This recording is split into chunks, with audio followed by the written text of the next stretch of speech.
You're listening to the Living Inside Out podcast, and I'm your host, Tokes Arutere. This is episode 79.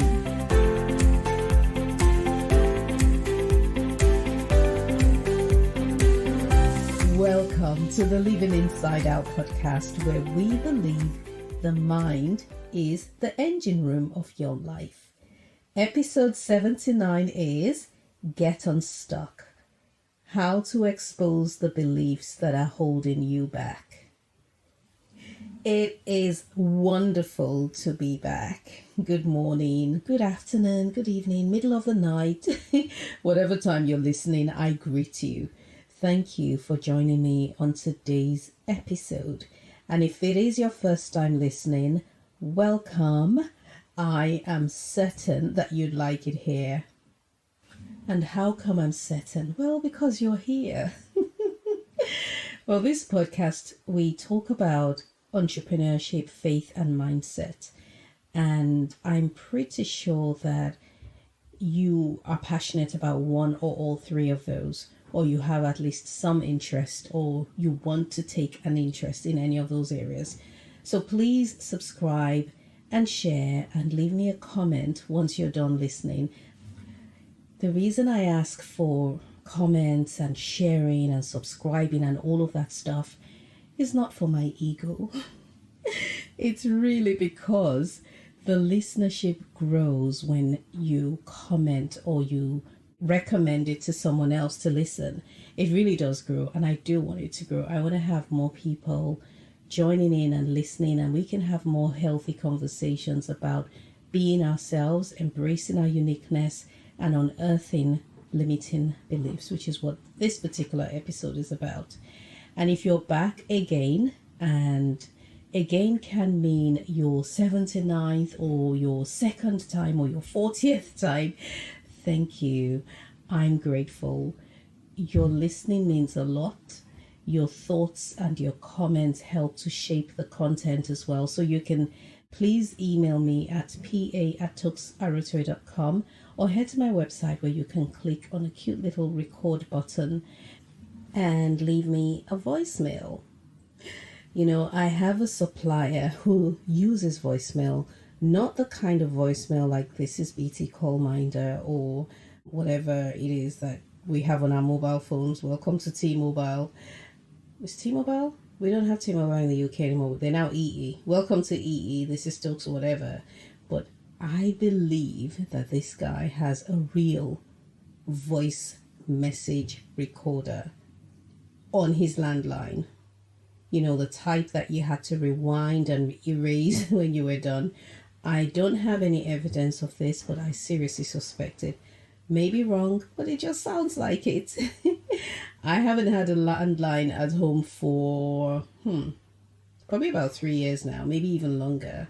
So we do have a landline, actually. That's not true. We have one, but we don't have a phone because my rabbit beats through the cable and I couldn't be bothered to replace it because there are 6 humans in this house. Therefore, we have at least 6 mobile phones at any one time in this house. How about you? Do you still have a landline? Do you have one at home? Do you use it at work? I think we should carry out a survey, which might just help BT. Then again, maybe not, because they'll just put their prices up. So really, how have you been? My week started off rather rough. I woke up feeling a level of heaviness on Monday. So this is really, it's the start of the week, and I woke up feeling heavy because I believed that it was going to be a tough week for me. And even as I'm saying this, I'm questioning myself, what exactly do I think, or did I think the week had in store for me? Because it sounds as though my expectations were brought down to align with my mood. And that is one of many limiting thoughts and habits that hold us back. And so today I want to talk about getting unstuck, which is also the name of my mindset mentoring program. I started the Get Unstuck program because there was a need for a practical way to help people remove limiting beliefs. I love recording the podcast. I love hearing the feedback and the comments and the work that you are doing on your own mind because of something that was mentioned on the podcast. However, I know that there is a need to get into a one-to-one space, if you like, or at least a small group, because of the sort of questions I've been getting, and they tend to be along the same line. And I thought, do you know what? I'm going to put together a course that addresses what I believe are the solutions to the top questions or the top problems that people speak to me about. What exactly is a limiting belief or a limiting mindset? I'll give you a bit of a background or an explanation. Your mind is a processor for information that has been received, and that information can either flow from your spirit, which is one with God, or from your senses, which is one with the world. It goes without saying that since the spirit realm is the superior one, then the information from your spirit is also superior to the one that your flesh or your body or your senses absorb. But then we are sensual beings, you see, and we live by our senses. We draw conclusions on what we see or hear. We respond to touch and taste, and we are even inspired to act by what our senses perceive. And that's how God created us. And it is required for as long as we're alive and breathing in this world. We need our senses. We need to interact with each other. We need to interact and navigate with the world. But you see, there is a third source of information, and this is found, if you like, on the floor of your mind. It is made up of layers and layers of stuff gathered over the years. And we're talking cultural traditions, societal norms, familial beliefs, and even your own experiences.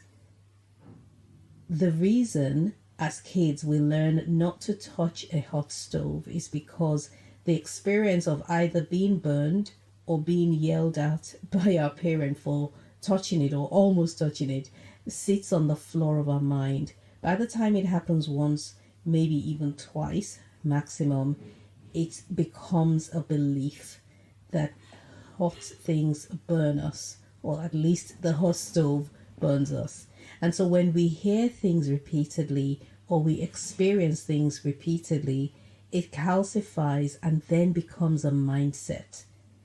It's the same thing that happens when you meditate on a piece of information, and it doesn't matter whether that info is true or false. Your mind functions by deduction. It doesn't know the truth. It only knows what you've told it to be true or false.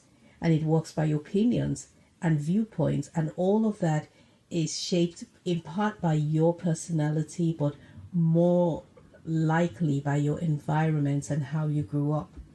And so your thoughts can come either from your spirit, or your thoughts can come from the world, or your thoughts can come from existing beliefs or mindsets. And you can either have positive or negative ones. But then when the mindsets begin to limit you or they work against you, that's when it becomes a problem, and that's when you've got to extract it or unearth it and deal with it. But because they are comfortable and we are used to having them, and it really is our viewpoint, not so much the viewpoint, it's our window into the world, we don't actually see anything wrong with it. And it's not so obvious that they might be limiting us. Many mindsets are harmless to look at and to talk about, but in some scenarios, they'll be destructive. For example, someone believes in being in control. She likes everything to go exactly as planned, but then she believes that if she doesn't do things exactly as planned, then she's a failure. And while that mindset and that beliefs keeps her organized and dependable and on top of things, it is probably also stopping her from spreading her wings and trying new things and attempting to soar. So you see, a mindset can be harmless in itself and can even be looked upon as positive, but then if it's holding you back and if it's stopping you from flying, then you can define it as destructive. I thought today I will pull out 2 or 3 modules from the program to get the wheels turning in your head as you begin to dig deep and unearth and expose and question some of the beliefs that may be keeping you from progressing beyond where you are standing today. Module 1, the very first one, is introspection. And introspection is the beginning of your rebirth, because it is only when you look inside yourself that you can recognize just how unique you are, and your uniqueness is your superpower. Floriano Martins, who is a visual artist and essayist, said, "The deeper I go into myself, the more I realize that I am my own enemy." And I think that that's a liberating statement, because it means that we're not dealing with a faceless enemy that we have no power over. It means that we're not at a loss after all. It means that we're not under the influence of external forces that have gripped us and stopped us from progressing. There are external forces that affect us. Yes. We have an adversary that wages war against us. Yes, but we also have authority over him. But do you know where the real battle is being fought? It's in your mind. And that's why we can look at somebody who looks all together. Everything seems to be going well on the outside, visually, just career-wise, and it all seems so well and seems so perfect. But then inside of them, the story is completely different. Maybe that's even you. Maybe on the surface, everyone talks about how fabulous you are and how on top of things you are and how your life is going beautifully well. And therefore, publicly, you're this great, successful person, but privately, you are battling with insecurities or some sort of pain or restrictions from growth. The world calls uniqueness idiosyncrasies, or they might call it an oddity or weirdo. And who really wants to stick out? It all starts at school, you know. If you think back to being in school and how we really wanted to blend in with others, not everybody, but it felt uncomfortable to be different. As a matter of fact, it didn't start out that way. I remember when my oldest son was younger. How old was he? He wasn't even that young. He was about 9 or so. And he just got obsessed with these key rings. I don't know if they were key rings, and I don't even remember where they came from. They may have been a McDonald's Happy Meal, or maybe we were picking them up from the shops, but it was a whole range of chickens and ducks and these birds, and he would hook them on his trousers, and he was just collecting them and hooking them. And I've got to be honest with you, it did look, in Nigeria we would call it one kind. But now when I look back, I realize that he was just expressing himself, and there was nothing wrong with it. But even me, I wish this was happening now, having had my growth and learned so much. My response would probably have been different, because we'll be going somewhere like to the shop. I'm like, son, you can't go like that. And in reality, the kid was just expressing himself creatively. And so we get laughed at for being different, for wearing a different type of shoe or uniform from other people. And it would appear that the education system was designed, at least in part, to have everyone think the same way and believe the same things, and then we end up being clones of each other. Because think about it. Uniforms, rows and rows of chairs and tables, all in a straight line, all getting up at exactly the same time to go to lunch and sitting at tables and eating lunch and being regulated by bells. I'm not against education and I'm not against order, but I've really just been thinking about this.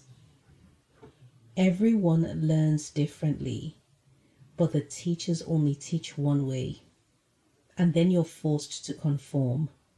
If your thoughts and your learning style is different from the rest of the class, then you are labeled as dumb or dyslexic, and then we run with it as though it's our truth.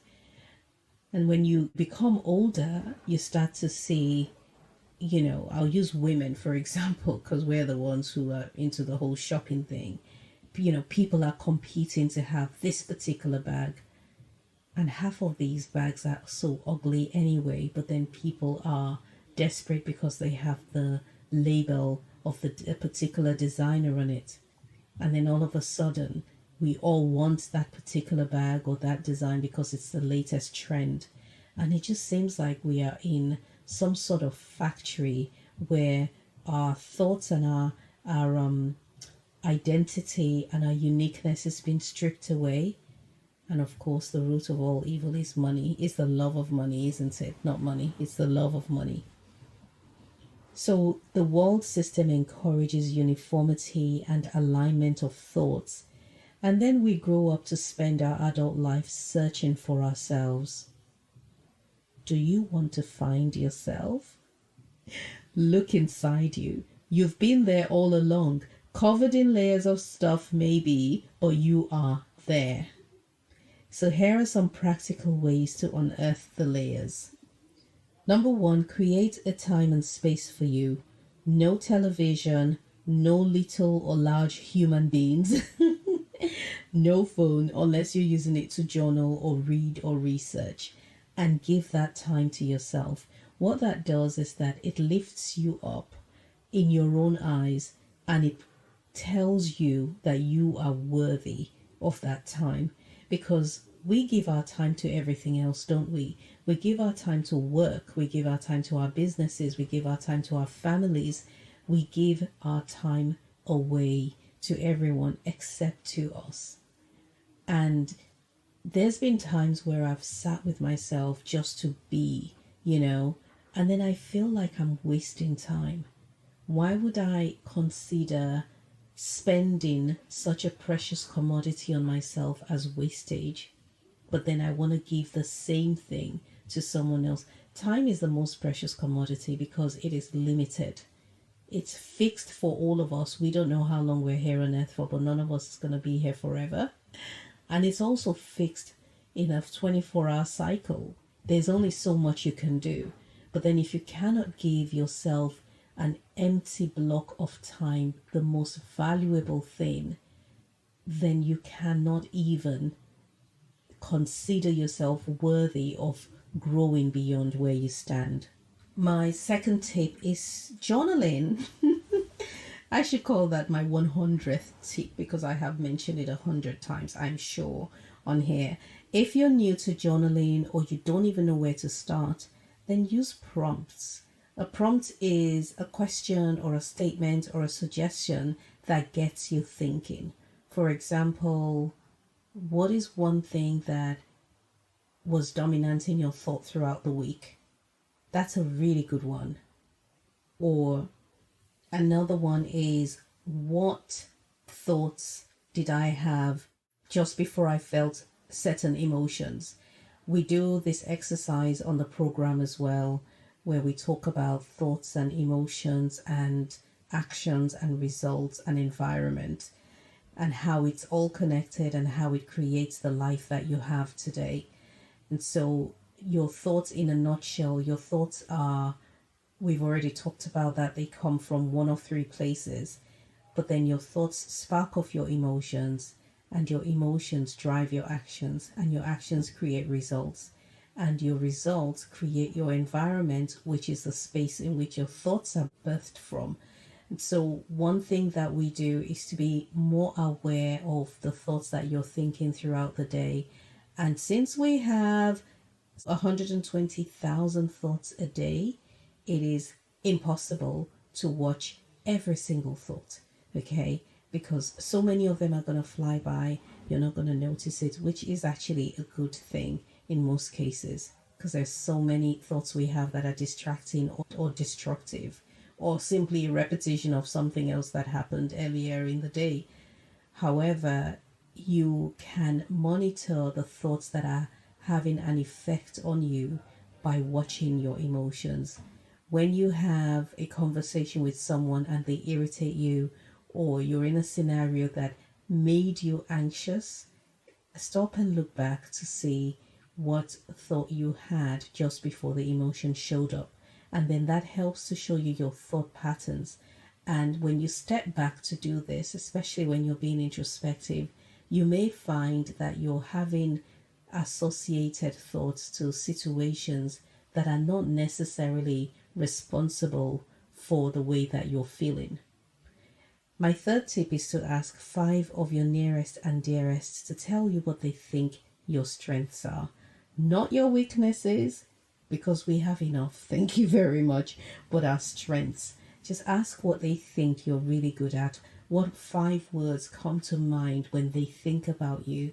Because too often we are so hard on ourselves that we don't recognize our gifts, we don't recognize our strengths, we dismiss it, we explain it away.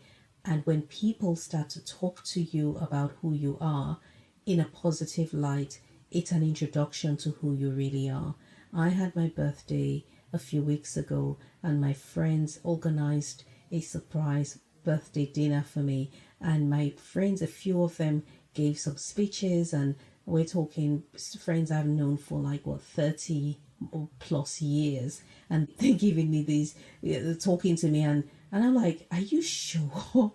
Are you sure that I said that, things I said when I was a teenager that I don't even remember and I don't recall. And I wish there had been some sort of giant video recorder that recorded my entire life so that I could watch and see how I functioned and how I thought while I was younger, because it was really insightful. I found as well, while I was being introspective, it was actually the morning of my birthday, that I don't take on the positive words and affirmations of others towards me. I don't dismiss them either. Well, I'm going to be honest, I do dismiss them as them being nice. I never take them on. And that morning, on the morning of my birthday, I was praying and just in God's presence, and He said to me, do you know that when people bless you with words, I'm the one blessing you because I've put the words in their mouth, because they are my oracles. Did you know that? And so whenever I read a card that it might sound generic, it may have been purchased at the petrol station, it doesn't matter. It contains good words. Receive it. So speaking to me, and I'm speaking to you as well, we've got to receive the blessings. They're not just words. And so ask your friends to tell you what they think your strengths are. I'm going to do one more module, and that is Lies We Believe. This is module 5, and it is one of my favorites, as it's very eye-opening when we realize the unfounded, seemingly harmless lies that we so easily believe. And this one is a tough one, because you're forced to confront what you've always lived with and you're very comfortable with. It's like discovering one day that although you've been married for 10 years, you just found out that your spouse's name, date of birth, everything you knew about them was a lie. But then you're in love and you've built your life around them, and your future is entwined with theirs. And you have to say goodbye, because whatever they turned out to be makes it impossible for you to remain with them. Well, that's what this module feels like. In the previous cohort, we only looked at 6 lies. In the new one, we're looking at 9 lies. So for each lie, we start with the lie itself, and then the damage that it's been doing to us, the origin or the source of it, and then the truth that turns it on its head. We then have discussions during each one so that we get to have a 360-degree view on each one. So here's one of the lies. Just because you've been through a rough season, it has made up for any future problems. Now, this was a lie that I identified in myself, because I had somehow got it into my head that once things start to improve, it will continue on that trajectory. I believed that my past challenges was payment for any future problems, and since I've been through this part, I won't need to go through any significant troubles again. A lot of times you hear it being repeated when people say, oh, if you can just get past the first whatever, they say, get past the first 1 or 2 years of marriage, that's the hardest, and then it's fine. And then you get married and you discover in year 17 that you can't stick with it any longer. Okay. Or they may say, if you can just get past your business in year 5, you'll be fine, because they say that a massive, I can't remember the percentage of businesses fail in the first 5 years. So we get it into our heads that we just need to get to year 5 and everything's going to be okay. Wrong. Nothing pays for your trouble. Your troubles and problems and challenges, as we've been listening to in the previous 3 episodes, is actually there to stretch you and to grow you. And you are able to function and operate through the challenge. You see, one of the damages that this lie does is that it causes you to put your activities on hold while you wait for the problem to be solved. Whereas you've just got to go through it if you're going to solve the problem. Another lie that we believe is that just because you've experienced a rough patch, the next one will follow a similar pattern. Now, again, there are things that we do and there are situations that begin to look like patterns in our lives, and much of that is down to our expectation, because whatever it is you expect, you're going to respond in the same way every single time. But the truth is, every circumstance should be looked at as separate and unrelated if you're going to conquer it. There are people who string every negative thing that happens like a bunting and literally just wrap it around their neck, or they fly it like a flag. Oh, first it was this happened, I really struggled to get my job. Then I got made redundant, and then I got another job and it was great, but everybody hated me and I had to leave. And then I got married and I found out that my husband was messing around on me, and then I got divorced. And then after that, my mother fell sick, and then my father fell sick. And people tend to have an expectation of trouble. A lot of times it's because they are choosing to see circumstances in their lives as just, one big continuous thing that is, or one links to the other. And a lot of times it's not necessarily the case. And so we're out of time, but I will continue next week. I did take a break away from talking about going through trials and going through difficulties, because I didn't want it to become monotonous, and I didn't want you to sort of stay in a state of considering and thinking about and meditating on the negative. That was not my intention. But I felt like those episodes were necessary, and future ones are necessary. So I am going to see you again, and we're going to have this conversation again. But look out over the next few weeks for my new guests. I've got some new guests on the podcast and super excited about that. I am so thankful to you again for sharing and for telling people. I get strangers telling me, my friend told me about the podcast, and it literally makes my heart melt. So I appreciate you so much. Thank you very much. If you want to find out more about the Mindset Mentoring Program, head to my website, talksaratory.com, or look in the show notes, and the link to that and everything else I have mentioned is all in the show notes. Remember to live from the inside out, and I'll talk to you soon.